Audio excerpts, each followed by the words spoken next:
Bienvenidos, esto es El Español Digital, la verdad sin complejos, nuestro canal de televisión EED, y este es el programa Sin Tapujos. Y yo soy Paco Vendala.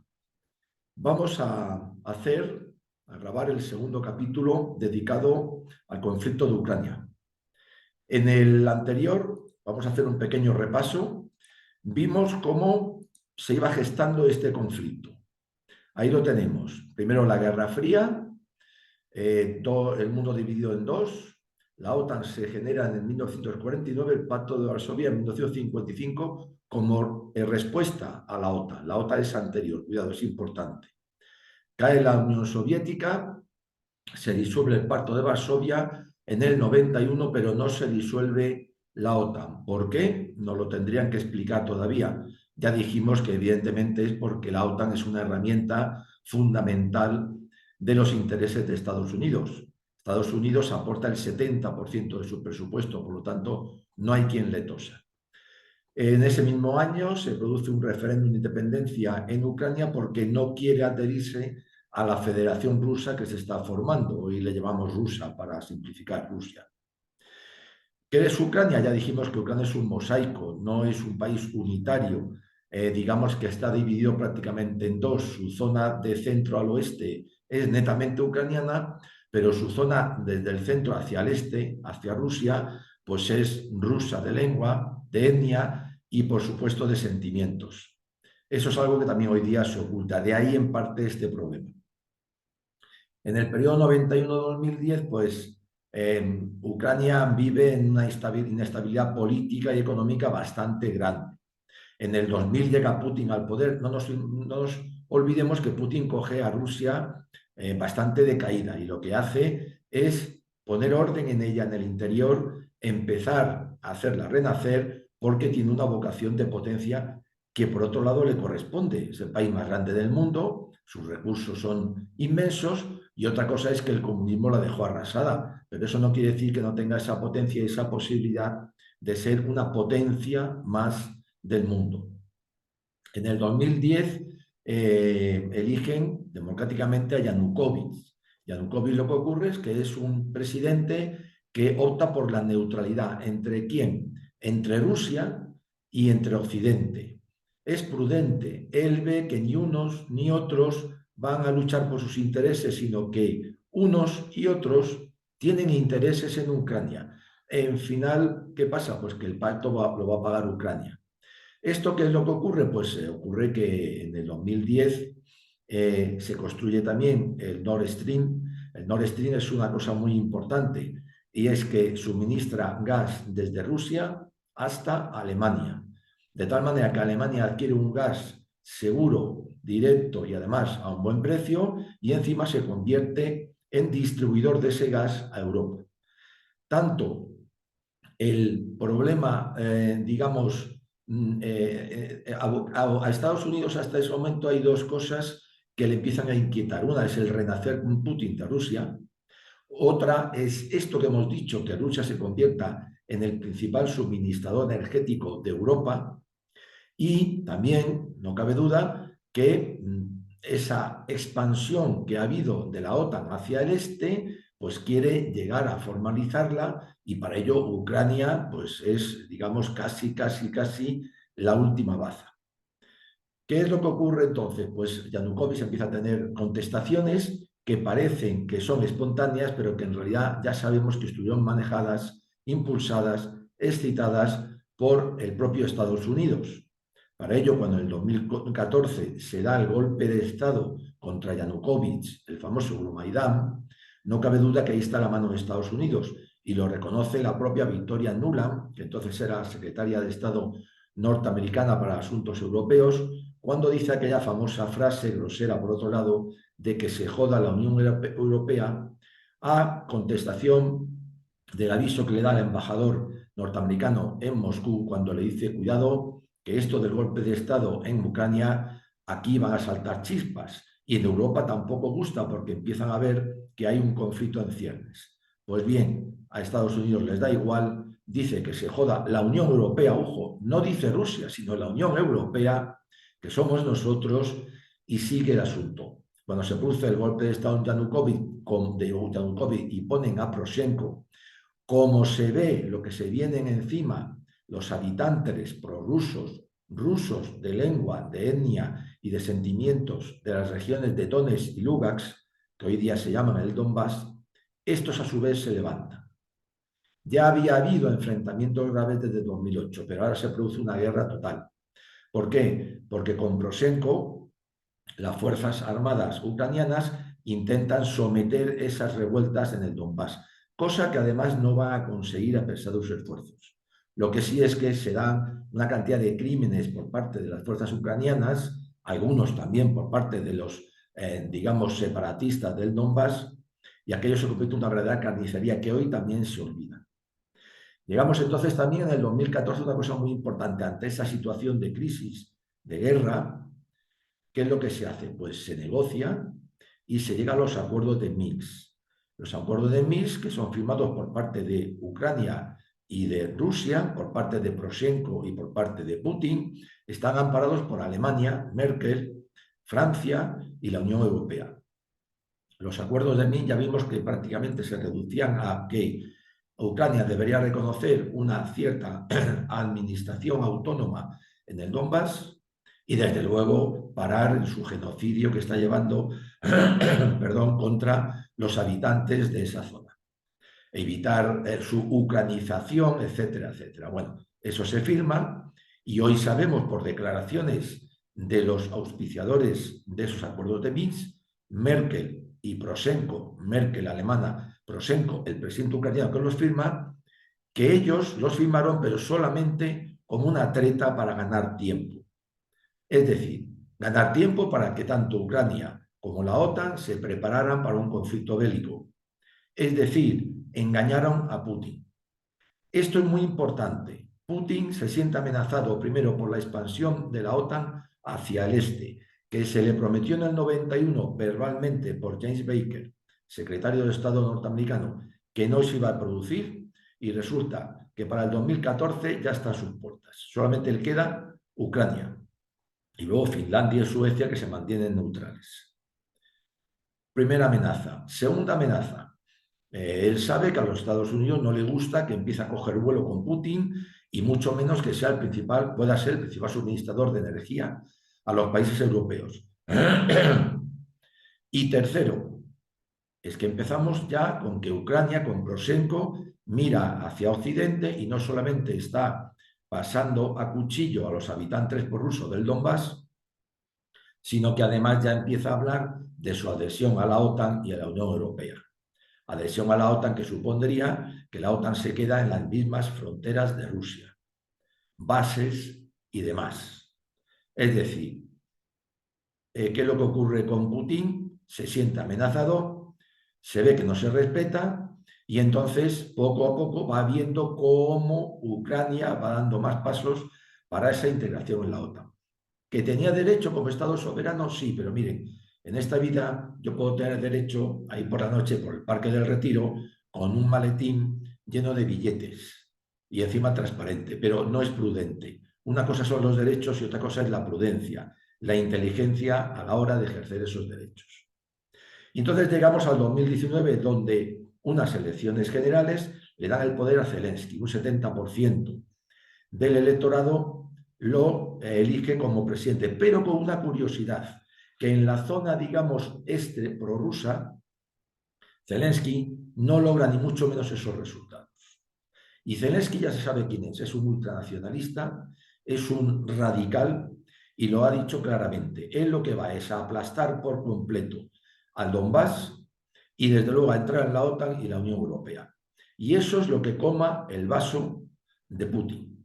De ahí viene entonces su invasión, entre comillas, ahora veremos, de Ucrania, porque ya no está dispuesto, no solo a lo que ha dicho Zelensky, sino además ya se ha dado cuenta de que realmente lo que ha habido con los acuerdos de Minsk, con los cuales él se hubiera conformado, con los cuales no habría habido esta guerra, con los cuales si se hubieran respetado por la Unión Europea, él y por Estados Unidos también, que estaba detrás, él no habría nunca invadido Ucrania, se da cuenta que es un engaño. Miren, señores, cuando a alguien se le pone entre la espada y la pared, como Estados Unidos, la OTAN, la Unión Europea y Ucrania pusieron a Putin, puede elegir la pared, pero Rusia ya no está para la labor, y puede elegir la espada, ojo, la espada propia, no la que ellos querían, la que eligió Putin. Y de ahí viene la invasión. Vamos a ver qué ha ocurrido entonces en este tiempo, porque ya sabemos que Putin invade Ucrania. Bueno, esto es lo que se le achaca a Putin. Es que ha invadido un país soberano. Bueno, mire, vamos a ver. En esta vida nadie puede tirar la primera piedra. Es lo primero que tenemos que dejar bien claro. Los Estados Unidos y la OTAN, más cerca, llevan invadiendo países desde hace 40 años. Vietnam, Afganistán, Serbia, que fue machacada por los Estados Unidos, incluso en contra de las resoluciones de la ONU. Siria, Libia. Bueno, vamos a ver, señores. Aquí nadie puede tirar la primera piedra en cuanto a invasiones. ¿Que invade un país soberano? Sí, con una razón o una excusa, la de proteger a los habitantes prorrusos del Donbass. Tómenselo ustedes como quieran. Pero lo que no se puede, y es lo único que se achaca hoy día a Putin, es que ha invadido un país soberano. Bueno, sí, pero lo que está haciendo es defender a aquellos de ese país soberano que iban a ser y que estaban siendo masacrados y que son pro él, defenderlos y, por lo tanto, pues se mete en ese país. Por menos razones y con muchas más meras excusas, los Estados Unidos han hecho lo que han querido. ¿Qué es lo que ocurre entonces? Bueno, pues muy sencillo, que aquí tenemos, este es el Donbass, esto es Ucrania, esto es Rusia, incluido Crimea, que se la anexionó Rusia mucho antes que todo este conflicto.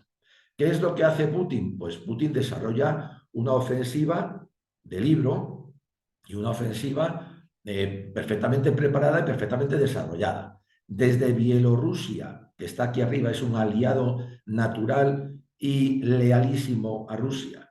Desde Bielorrusia se descuelga por el norte de Ucrania, amenazando Kiev, que está más o menos aquí, y lógicamente desde el este lo que hace es que se mete en Rusia. Lo que ocurre es que, y es lógico militarmente hablando, no solo se mete en el Donbass, sino que toma esta zona de seguridad porque es la que da seguridad a Crimea. Esto es el 15 de marzo. El 13 de abril, ¿qué le ha pasado? Pues que le ha fallado de toda esa ofensiva, en realidad una parte no militar. Él nunca quiso comerse Ucrania entera, no está loco, como están diciendo. Él nunca quiso ocupar Kiev. Las ciudades son tumbas de todos los ejércitos. Él lo que intentó con esta ofensiva es, primero, distraer tropas ucranianas de la que le interesaba, que es la del este, esta zona. Y segundo, amenazar Kiev con un objetivo político, que era el que, bueno, ver si ante esta situación los ucranianos pues echaban a Zelensky por haberle metido en este lío. No consigue este segundo objetivo porque Zelensky se asienta en el poder, pero sí consigue el objetivo militar de distraer fuerzas ucranianas que le van a permitir lo que vemos aquí el 13 de abril, que es haberse hecho con toda esta zona a la que le interesa, ya se ha retirado de aquí en orden perfectamente, y luego además todavía comerse un trozo más en el norte. Miren, vamos a ver, a Putin no le falla nada. Putin desarrolla una ofensiva y una estrategia inteligente desde el punto de vista estratégico y táctico. Consigue lo que quiere y lo que quiere es toda esta zona. Se come el 20% de Ucrania. Ucrania es 3 veces mayor que España, imagínense. Bueno, pues eso se lo queda. Logra proteger Crimea, logra hacerse con el Donbass y también con esta zona, todas las zonas prorrusas, además. ¿De acuerdo? 22 de mayo. Y en ese momento, pues se produce una pequeña estabilización del frente y los ucranianos van a reaccionar. Para entonces los ucranianos, hay que decir muy claramente, perdone por esta intromisión, los ucranianos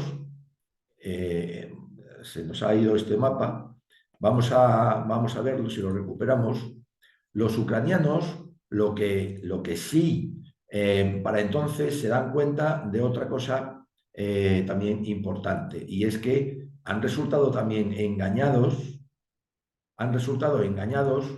por los norteamericanos, sobre todo fundamentalmente. ¿Por qué? Porque Zelensky se le había dicho que la OTAN, los Estados Unidos, iban a apoyar si había una guerra. Y él pensó y le hicieron creer que lo que iba a pasar es que los americanos iban a poner en Ucrania 500.000 soldados, más todo su potencial militar, así como la OTAN. Bueno, pues no. Lo que ocurre es que Estados Unidos y la OTAN, que no quieren un enfrentamiento directo con Rusia, porque no deja de ser Rusia, lo están utilizando como carne de cañón a hacer esquí a los ucranianos. Y entonces sí, te vamos a dar armamento, pero de luego allí no vamos a poner a nadie. ¿Qué es lo que ocurre? Que Zelensky, los ucranianos se encuentran solos con la guerra, excepto en lo que se considera que es el apoyo logístico, armamentístico y demás. Luego aquí hay que reconocer también una cosa importante. Los Estados Unidos, que no tienen amigos, sino solamente intereses, engañaron a Zelensky, que, por cierto, en este aspecto es bastante tonto. Bien, llega entonces la primavera del 22 y Zelensky necesita de alguna forma un éxito, necesita algo, porque está viviendo de la propaganda. Pero también lo necesita Estados Unidos y la OTAN, que ven que Rusia se ha comido todo el este de Ucrania, el 20% del país. Y entonces arma a los ucranianos para que realicen algún tipo de maniobra o tengan un éxito. El éxito, entre comillas, ahora veremos que no fue tanto, es que logran recuperar en parte, no totalmente, esta zona norte, que estaba en manos de los rusos, y también en parte, no totalmente, esta zona, las dos zonas que aparecen en celeste más al sur. Bien, la ofensiva famosa de primavera ucraniana, que han dicho que fue un éxito y iba a ser la tumba de Moscú, no fue tal. ¿Qué es lo que hicieron los rusos? Pues muy sencillo. Como estas zonas para ellos no tenían valor y además eran muy difíciles de defender, son planicies, son zonas muy extensas, no hay obstáculos naturales, geográficos donde apoyarse. Lo que hacen los generales rusos es un repliegue, no una retirada, eso militarmente se llama un repliegue táctico estratégico en las dos zonas para establecerse en esta línea que vemos que está apoyado aquí sobre todo en el Dnieper, que es un gran río, en otra serie de obstáculos naturales y hacerse más fuertes que antes. Es una maniobra de libro también por parte de los rusos. Es una maniobra necesaria. Y hay que reconocer ahí a los generales rusos una cosa muy importante que deben tener todos los generales, y es algo muy sencillo: humildad. No empeñarse a veces por un orgullo personal en defender aquello que es indefendible y que no tiene ningún interés.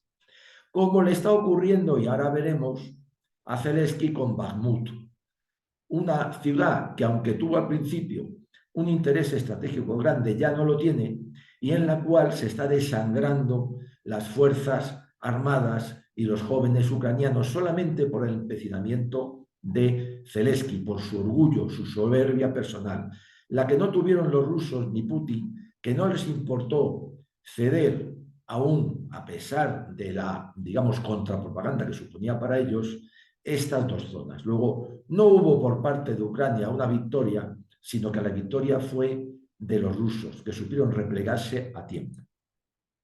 ¿En qué situación nos encontramos ahora después de un año de guerra? Bueno, pues lo vamos a ver. Vamos a recuperar otro mapa y vamos a ver cuál es la situación actual, que es muy simple. Es la que hemos visto antes.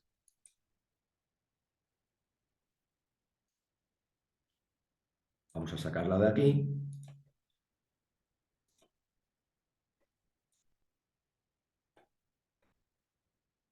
Que es esta misma. Es esta misma. Los rusos ocupan toda esta zona, prácticamente un 15, un 17% del territorio ucraniano, están asentados perfectamente, se están atrincherando, tienen fuerzas suficientes, se apoyan en obstáculos naturales muy importantes, es una zona que es proclive a ellos y a esperar. Se hablaba hace poco de que los rusos iban a hacer una ofensiva en primavera. No la necesitan. ¿Para ir a dónde? Si no lo necesitan. Si su objetivo no es quedarse con Ucrania. Al revés, ¿qué es lo que están haciendo? Desangrando a Ucrania, que es lo que llevan haciendo un año. ¿A base de que de bombardeos estratégicos? Pero hay que tener en cuenta también una cosa muy importante. Putin no ha querido destruir Ucrania.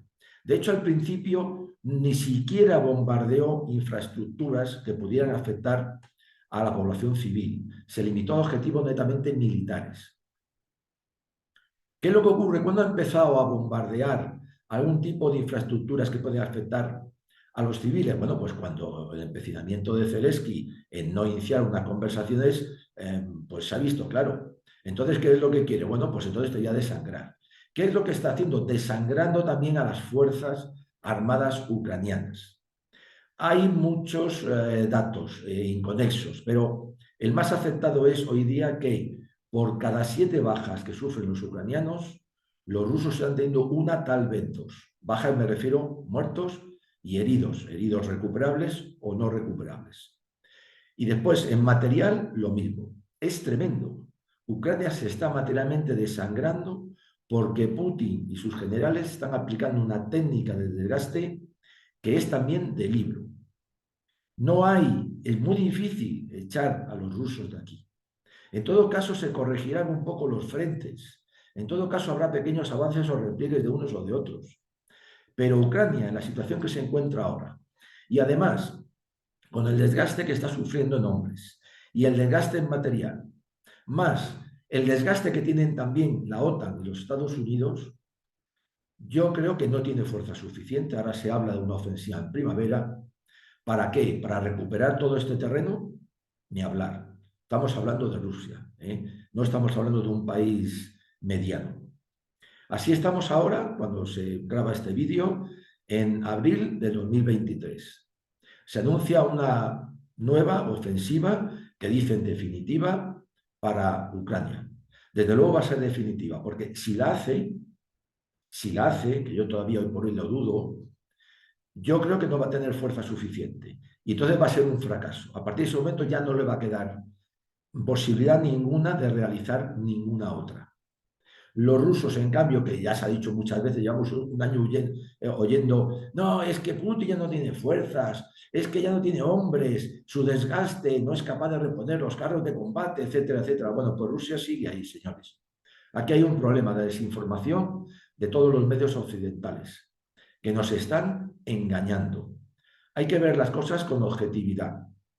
Y esta es la situación actualmente militar y política en la que se encuentra realmente este conflicto. Creo que con lo que hemos dicho es suficiente y además creo que está avalado por la realidad y por la verdad. Lo demás, desinformación, que hay muchísima, precisamente para nosotros. Nuestros gobiernos nos mienten. Los frentes están estabilizados, pequeños ataques y contraataques para corregir despliegues, pero nada más. La posibilidad de que los ucranianos recuperen todo este terreno a mí me parece imposible, por mucha ayuda que tengan de la OTAN. Además, por muchos carros de combate que les den, no van a ser lo suficientes. Y los carros de combate, hoy día en la guerra moderna, sin un apoyo aéreo efectivo, no valen absolutamente para nada, duran 3 días. Y Rusia se está rearmando a un ritmo que no podemos ni imaginar. Esto es lo que hay, de verdad. Yo, en mi opinión, se la dejo a ustedes. Muchas gracias. Haremos un tercer capítulo, resumen de todo, y en el cual daremos también una serie de claves de lo que se está jugando en el futuro en este asunto. Esto es Sin Tapujos, soy Paco Vendala, El Español Digital. Gracias por escucharnos.